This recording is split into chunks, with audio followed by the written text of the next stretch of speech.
त्योहारों का सीजन है और तमाम ऐसे बाजारों में भीड़ देखने को मिल रही है। दिवाली को लेकर तमाम लोग पहुंच रहे हैं, भीड़ भाड़ हो रही है। क्या वही स्थिति एक बार फिर होने वाली है? क्योंकि कोरोना का नया वेरिएंट तमाम देशों में और खास करके चाइना में भी देखने को मिला और वहां पर केसेस बहुत तेजी से राइज किए। वही वेरिएंट अब भारत में भी मिला है।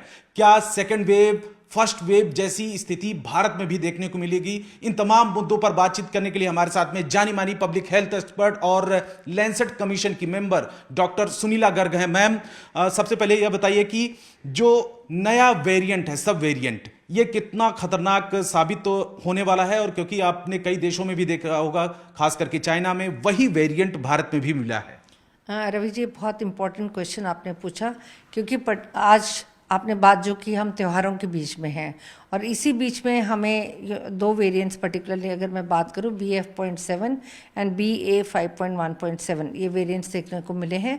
और ओरिजिनली ये वेरिएंट का ओरिजिन जो था चाइना में था।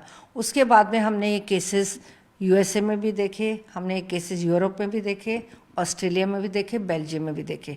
क्योंकि आज की तारीख में हमारे बॉर्डर्स इतने पोरस हैं, तो हम ये जो है केसेस देख रहे हैं इस वेरिएंट के, जो मैंने आपको बताया BF.7, जो कि गुजरात की लैब में डिटेक्ट हुए हैं करके।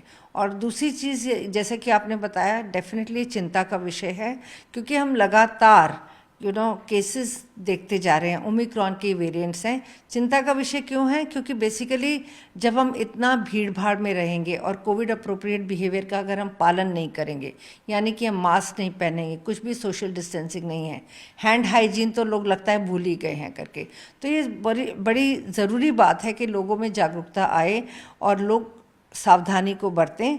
और परंतु हमें लगातार ये मैसेज आपके चैनल से मैं देना चाहूँगी कि कोविड हमारे बीच में से गया नहीं है।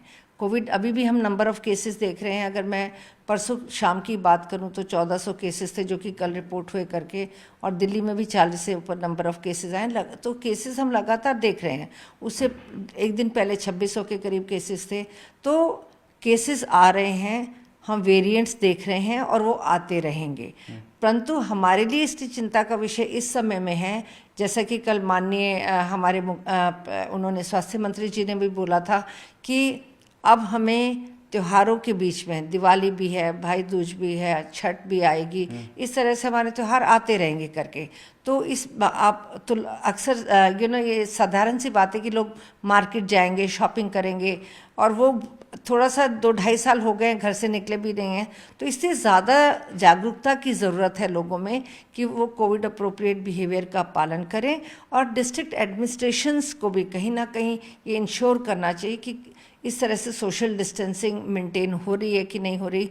थोड़ा सा मार्केट में ध्यान देने की आवश्यकता है और मास्क पहन के लोग आएँ, तो मास्क आपका सबसे अच्छा सोशल वैक्सीन है। सरकार की तरफ से, तमाम अथॉरिटीज़ की तरफ से कुछ छूट लोगों को ज़रूर मिल गई है, लेकिन इस बात को लेकर भी ध्यान रखने की ज़रूरत है कि लोग खुद अपने स्वास्थ्य का ख्याल रखें। लेकिन इस बीच एक बात बतानी यहाँ पर बहुत ज़रूरी है, क्योंकि एक शॉर्ट कोविड होता है जो कुछ दिनों में ठीक हो जाता है, एक लॉन्ग टर्म कोविड होता है जो कोविड ठीक होने के बाद आपको तो लगता है कि आप ठीक हो चुके हैं, लेकिन आपकी बॉडी पर उसका असर कहीं न कहीं और कभी न कभी देखने को मिल सकता है। तो ये चीज़ हम थोड़ा सा समझना चाहेंगे। ये देखिए, जो यहां पर लिखा है कि long Covid. Ma'am, long Covid में क्या क्या हो सकता है? जो कोविड के अलग अलग जो वेरिएंट्स सामने आए हैं, कितने अभी तक वेरिएंट्स आए हैं, कितने सब वेरिएंट आए हैं? आप देखेंगे अल्टीमेटली हमारे पास में पहले अल्फा वेव आई, और या फिर बेसिक जो ओरिजिनल हमारी SARS-CoV-2 की वेव आई, उसके बाद में हमारी डेल्टा वेव आई जो कि बहुत सीवियर थी, और उसके बाद में ओमिक्रॉन। और लगभग मैं आपको कहूँ तो 200 वेरिएंट्स के करीब हम ओमिक्रॉन के देख चुके हैं। और उसमें से, क्योंकि लगातार हमारी genomic sequencing across the world, क्योंकि आज हम वन वर्ल्ड की बात करते हैं, तो इस प्रकार से हम देखते हैं कि लगातार केसेस सही होने के बाद भी, इसमें अगर हम बताएं मैम कि क्या क्या हो सकता है। आप यहाँ से अगर देखेंगे पूरा,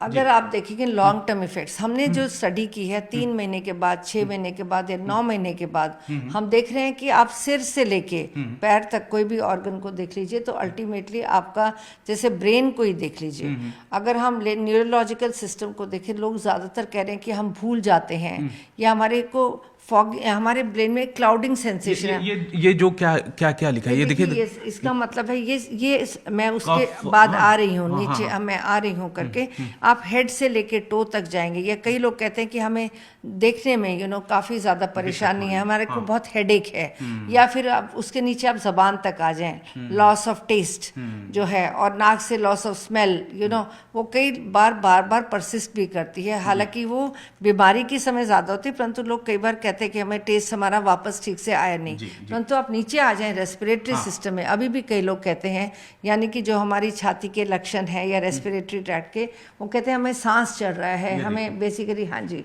ये बेसिकली आप देखें, या जैसे कि एनोस्मिया तो मैं सूंघने में दिक्कत है, मैंने आपको पहले ही बताया था करके, या खांसी की बीमारी, जो खांसी लगा, या हमको, और जैसे मैंने फॉगिंग के बारे में अगर बताया था आपको ब्रेन से, तो वो कंसंट्रेट नहीं कर पाते हैं लोग। और अगर आप उसके बाद चलें, किडनी के लक्षण, हमारी किडनीज में डैमेज का असर होना, ये भी देखा गया है। परंतु अभी जो हम ज्यादातर केसेस देख रहे हैं वो कार्डियक केसेस भी देख रहे हैं। हाँ, ये बहुत इंपॉर्टेंट है। तो हमारी दो सिस्टम्स जो हैं या वो बहुत ज़्यादा अफेक्ट हो रहे हैं, यानी कि मेंटल इलनेसेस हम देख रहे हैं और कार्डियक केसेस देख रहे हैं। तो लॉन्ग टर्म कोविड जो है, ऐसे कोई ऑर्गन नहीं है जिसमें कि सार्स कोविड-2 ने अपना असर ना दिखाया हो। तो ये बहुत ज़रूरी है कि हमें इन लक्षणों को देखने की ज़रूरत है। और मैं ये भी रिकमेंड करना चाहूँगी कि हर एक ज़िले में पोस्ट कोविड सिम्टम्स को डील करने के लिए क्लिनिक होनी चाहिए, क्योंकि ज़्यादातर लोगों को काउंसलिंग की ज़रूरत है। और उनको जैसे कहेंगे हम नहीं कंसंट्रेट कर पा रहे, बहुत बॉडी एक है, हमारी नॉर्मल ज़िंदगी वापस नहीं हुई जैसे कि हम पहले थे, तो ये हमें सतर्क रहने की ज़रूरत है, लोगों को काउंसिल करने की ज़रूरत है। और साथ में ये भी देखना है कि वो ठीक प्रकार से न्यूट्रिशियस डाइट लें। परंतु ये ज़रूरी नहीं है कि एक बार कोविड आपको हो गया तो दोबारा नहीं हुआ। तो जहाँ तक हो सके अपने प्रिकॉशंस को बरतें। तो ये तमाम रिकमेंडेशंस जो जानी मानी हेल्थ एक्सपर्ट, लैंसेट कमीशन के मेंबर, क्योंकि तमाम बैठकों में शामिल हुई होती हैं, सरकार इनसे सलाह भी लेती है। तो ये, क्योंकि आपको अगर लग रहा हो कि कोविड ख़त्म हो चुका है, तो ऐसा नहीं है, क्योंकि बहुत लंबे समय तक ये चलने वाली बीमारी है। क्योंकि कई देशों में कोविड के केसेस एक बार बहुत कम हुए, इसके बाद अचानक बढ़ गए। उसी तरीके के ट्रेंड भारत में भी देखने को मिल रहा है। जैसी भीड़ भाड़ वाले इलाके में लोग जाते हैं तो केसेस तुरंत ही राइज होने लगते हैं। तो वही स्थिति एक बार फिर हो सकती है, इसी बात को लेकर आशंका है। और ये भी कहा जा रहा है जो एक्सपर्ट्स की तरफ से कि तमाम जिलों में, देश के तमाम जिलों में एक ऐसी क्लिनिक का निर्माण किया जाए, उसको खोला जाए, जिससे कि कोविड के बाद जो असर लोगों के स्वास्थ्य पर कोविड ने छोड़ा है, उसको लेकर कम से कम डॉक्टर उनको बता सके कि क्या क्या प्रिकॉशंस उनको लेना है। कैमरामैन नीरज तिवारी के साथ रवि सिंह, दिल्ली, न्यूज़ 18 इंडिया।